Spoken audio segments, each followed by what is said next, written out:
Hi, I'm Danielle Drollet, corporate reporter at PR Week. Today I'm sitting with Jason Mittelstaedt, CMO at RightNow Technologies. It's a fairly new company that opened up in 1997, and as I sit with him today, we just want to get an idea of what your company is about, and as CMO, you lead up the comms team there. If you could talk a little bit about how that's structured. Sure, you bet, and thanks for having me here. I appreciate it. No problem. So first, a little bit about RightNow. So RightNow has been in business, as you said, since '97. We provide customer experience solutions that allow an organization to connect with their consumers. We're essentially the fabric that connects the brand to the consumer across all channels, whether that's chat or knowledge management, contact center, the website, web self-service, but all of those different channels. And we've been very fortunate to find a lot of success, one of the fastest growing cloud computing companies in the marketplace today that's publicly traded. So we've been having a lot of fun. It's been great. In terms of my background with the company, I've been with RightNow just over 10 years now. Done a number of different things within the organization, and have been in the CMO post for, I'd call it five or 6 years now. Within my organization, there are a handful of different functions. We have field marketing, we've got product marketing, industry marketing, what we call influencer relations, which is the most similar to the corporate communications function, and branding and the partner organization as well. Getting more specific on the influencer relations. First and foremost, we're very purposeful in terms of why it's called influencer relations and why it's structured that way. One of the reasons is that it's not, when I view the press relations headline, sometimes it feels like it's press relations just for press relations, and that's not the case. We need, it's to create influence, right? And it's to create influence, to drive demand, and to create awareness. So we're very purposeful in that. And then secondly, when you look at influencer relations, you really don't know, and this is part of living in a social world, you really don't know where your best advocates are. There's the obvious connect points with analysts and with media, but oftentimes you might have an employee that is an incredible advocate, or you might have some obscure blogger or customer that is an incredible advocate. And so I wanted to really take a holistic approach with influencer relations to make sure that we're casting a very broad net and really kind of turning over the stones where those advocates in the rough might live.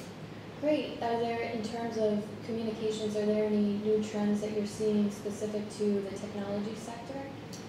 Specific to the technology sector, I don't know that the technology sector is that different from some of the other sectors.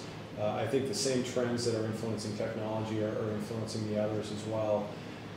And the biggest one there is the change of social media, and what I believe is or the impact or the outcome of that is one, again, you don't know where your best advocates are, and so you used to be able to have your list of here's the 37 people that matter. Are they on that list? Yes or no?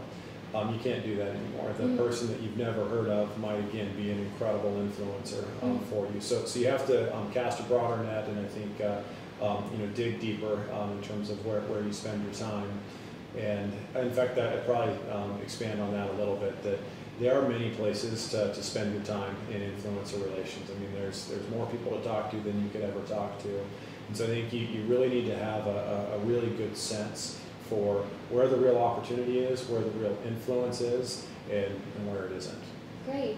And going in terms of your company is growing, and this past January you acquired a company called QGo, and that was for $34 million. Can you talk a little bit about what they do, and then also how the comms team handled that acquisition, and let shareholders and the public know? Yeah, absolutely. So that was an exciting acquisition for us. So QGo was a best-in-class natural language solution provider, which fits very, very nicely with our solution set. At a high level, it allows you to engage in a natural language fashion with a website, as opposed to kind of internet speak, which is keywords, which we only use when we're online typing into a search box. We don't use that in conversation with others. So anyways, that natural language capability was introduced to our solution set, which allowed us to introduce a new product called Intent Guide, which essentially is like a white glove concierge that meets you at the homepage of a website and guides you to your destination and helps increase sales and increase conversion. In terms of the corporate communications and influencer relations participation, I like to bring in influencer relations as early as possible in an acquisition process, and there's a number of reasons for that. One is I lean very heavily on the influencer relations team to really help with crafting the message and providing input on the strategy. How is it all going to fit together? Who is our key audience? And how are the pieces going to connect? So the influencer relations senior leadership, specifically our VP of influencer relations, was involved very early on. And then as we got closer and closer to the announcement, the group was expanded. We obviously worked very closely with the influencer relations team that was working with Hugo. We took the lead on that. They supported our efforts in terms of press releases, the communications. Because the company is headquartered in Amsterdam, we leaned on them very heavily to drive the local PR. They had great contacts in the area, and then we drove it aggressively in the geographies that we had the strongest footprint.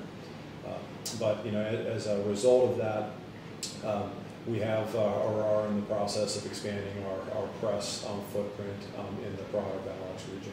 Excellent, and I guess sort of expanding upon that growth factor, you guys are up to about almost 2,000 customers, and some of those are some pretty big ones like British Airways and Overstock.com.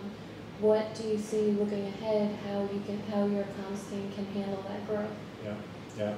It's a great question, and it's funny, again, having been with RightNow for 10 years, you would think that the bigger you get, the more resources you feel like you have, but the bigger you get, the fewer resources you feel like you have, because there's so much opportunity, especially with high growth.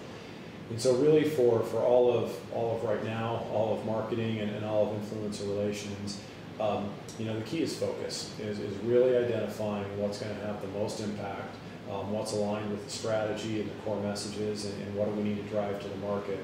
And then that focus, through that, you prioritize your efforts, but it allows you to really drive the repetition that makes an impact on the market. But for me, as I look at more clients, more success, continued high growth, for us, we're in that unique position where we compete with very large brands, multi-billion-dollar, in some cases, multi-hundred-billion-dollar market cap companies. And resources are never our strategic advantage, and so we always need to be smarter on the message we're delivering, the solutions that we're building, to make sure that we've got a unique position and we're focused on it. Great. Well, it was a good time to have you here today. Glad you stopped by. Well, thanks for having me. I appreciate it. Thank you. All right.